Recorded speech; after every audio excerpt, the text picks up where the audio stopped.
Hello there, and welcome to the videos all about becoming visible. I'd like to start by asking you a question. What's your why?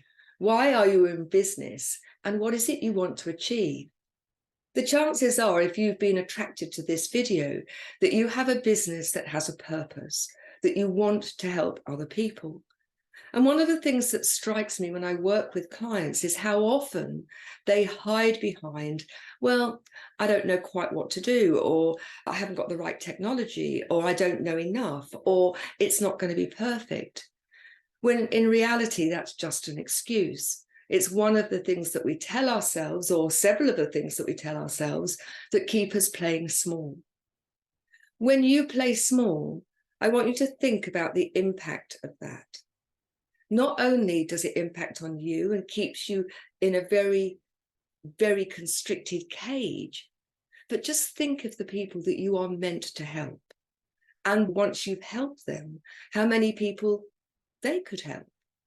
Your playing small, your staying hidden actually has a detrimental impact on other people. Just like when you throw a stone into a pond and it ripples out, you being seen, you being visible and sharing your experience and your expertise has a profound impact not only on the initial person that you help, but also on the people that they potentially could help. So ask yourself, why am I playing small? Or if you're playing bigger than you used to, is this as big as I could be? What's holding me back? The mindset of success, enlightened leadership, is all about recognizing your uniqueness. Now, that doesn't mean that you're perfect, but you're perfect in your imperfections. It doesn't mean that you've got it all right. This is where you are now. And as you go along, you'll improve. When I first started doing videos, I used to stutter and stumble, and sometimes I still do. And that's the wonder of being able to edit.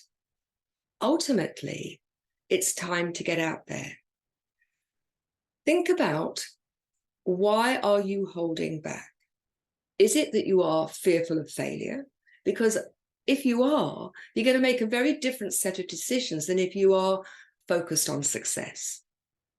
In my experience with clients, just as many people are frightened of success are frightened of failure. And there are a group of people who are frightened of both.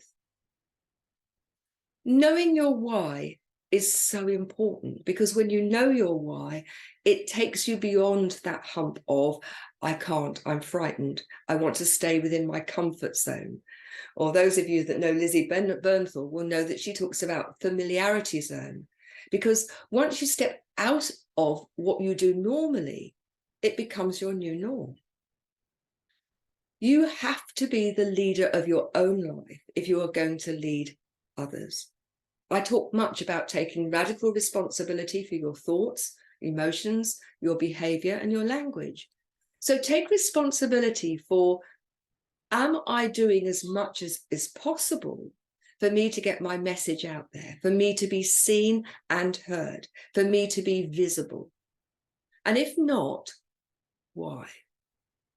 One of the exercises I'm going to ask you to do today is to sit quietly, to tune into that inner wisdom, your intuition, to give yourself an opportunity for space. So many people, myself included, avoid that quiet time because then we have to face who we are. We have to face what's holding us back. I want you to create a list. I want you to create a list of all of your expertise, what could be useful to other people, and all of your experiences that could be useful, your life experiences, because you're not just your work. You are the complete package. And very often it's your life experiences that would be of value to other people, as well as your business experiences. For example, my business is about enlightened leadership, leading yourself, leading others, and all aspects of leadership. And yet, a lot of the things that I talk about, I write about, I video about, are about my life. Those of you that know me will know that I've learnt to walk twice as an adult following a serious ski accident and 2 failed back surgeries.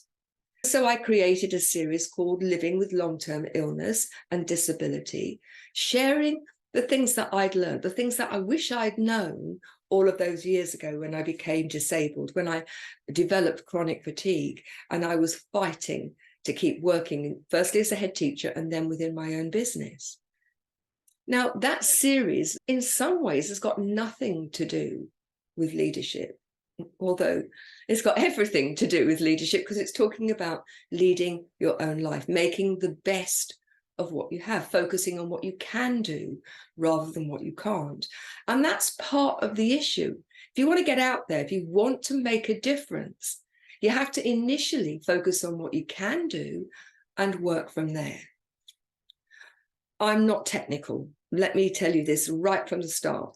I am not technical. And if I look back to 5 or 6 years ago, there were so many things that I didn't do because I was frightened of them.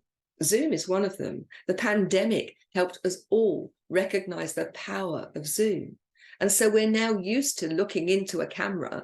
We're used to talking to people through a screen, and that's helpful. You don't need a lot of equipment. If you've got a smartphone, if you've got a computer with a camera, you can get started. You can buy in extra equipment later. Don't make that the excuse, because I would reckon that every single one of you that is watching this has got a phone. And if you've got a phone that has a camera, then you are able to create video. If you've got a word processor, then you can write a book. But you can write a book and you can publish it on Amazon for nothing through Kindle Direct.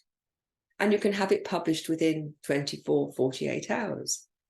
Look at your experience and your expertise and think, what would be of value to other people? Whether that's about health or relationships or a particular hobby that you have that would help other people. Perhaps for me, it would be something around gardening, but maybe you are somebody who has a hobby that's very technical, or you have prepared for a marathon and you can help somebody who's unfit learning not to be a couch potato. You only need to be a few steps ahead of the people that you're helping. One of the interesting things I think is so often it's not the master that is the most helpful to us, because when you say to them, well, how do you do that? They say, just do it. Whereas somebody who's perhaps struggled a bit can remember step by step what they have done. You know, one of the questions to ask yourself is, what would I tell that younger me? How would I help that younger me short circuit all of the challenges that they made? But if you have an experience or an expertise that can help other people, it's how can I help people avoid the pitfalls that I did? You can be perfectly honest and say, I haven't got all the answers. This is my journey, which I'm sharing with you to help you navigate yours. And when you do that, rather than say, this is the way you do it, then people will appreciate that. The other thing I think is really important to say is there's so much white noise on social media, through YouTube, through all of those platforms. And what comes through is authenticity. This is time to be you, warts and all, wobbly bits and all. It doesn't have to be perfect, but it does have to be authentic. So the piece of homework that I'm going to ask you to do is to sit down and, under categories of work, my personal life, my hobbies, write down all of the things that you have experience of. I'm not saying you're going to do them all, but could be of value to other people. And then the second thing I'm going to ask you to do is, if you could get your message across to everybody, what would that message say? And can you do it in as few words as possible? Imagine that every word is worth £1 million or $1 million, and hone that. You're not going to do it in one hit, and over time you will refine it and refine it. For me, it's all about leadership, leading yourself and then leading others, taking radical responsibility for yourself and recognizing that everything you do is a choice. And every choice has consequences. And often it's when you don't make that active choice that it has the most far-reaching consequences. You're not getting your message out there. You're not showing up and shining as the bright star that you are. What are the consequences to you? How does that make you feel when you are consistently keeping yourself trapped within the limitation of, I'm frightened, I can't do this, it's unfamiliar, I don't know? But then think about the impact that's having on all of the people that you could help. What's the living legacy that you want to leave? The important thing is to get started, to know it won't be perfect first time, and that perfection is not as important as being authentic. So thanks for joining me, and I'll see you in the next video. Bye-bye now.